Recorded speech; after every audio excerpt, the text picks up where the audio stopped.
আগ্নেয়াস্ত্র সহ গ্রেপ্তার এক মারগ্রামে। সদ্য লোকসভা নির্বাচনের আগে জেলার বিভিন্ন স্থানে বেআইনি আগ্নেয়াস্ত্র বোমা উদ্ধার ঘিরে চাঞ্চল্য সৃষ্টি হয়। প্রায় প্রতিদিনই জেলার কোনো না কোনো থানা এলাকা থেকে বোমা বারুদ আগ্নেয়াস্ত্র উদ্ধারের খবর পাওয়া গেছে। অনুরূপ ভোট পরবর্তী ফের আগ্নেয়াস্ত্র উদ্ধার ঘিরে এলাকায় চাঞ্চল্য।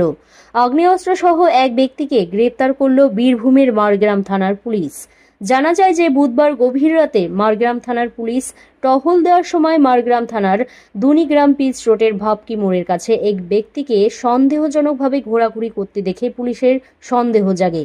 সেই অনুযায়ী তখন কর্তব্যরত পুলিশ অফিসাররা তাকে জিজ্ঞাসাবাদ করলে সদুত্তর না দেওয়ায় তাকে আটক করে মারগ্রাম থানার পুলিশ। এরপরে তল্লাশি চালিয়ে তার কাছ থেকে একটি দেশি ওয়াইন শাটার পাইপ গান ও 2 রাউন্ড গুলি উদ্ধার হয়। পুলিশ সূত্রের খবর, ধৃত ব্যক্তির নাম উৎপল মাল, বাড়ি মারগ্রাম থানার বামদেবপুর গ্রামে। ধৃত ব্যক্তি কী কারণে আগ্নেয়াস্ত্র নিয়ে ঘোরাঘুরি করছিল, ইতিমধ্যে তার তদন্ত শুরু করেছেন মারগ্রাম থানার পুলিশ। ধৃত ব্যক্তিকে বুধবার মারগ্রাম থানা পুলিশের পক্ষ থেকে রামপুরহাট মহকুমা আদালতে তোলা হয় বলে জানা যায়।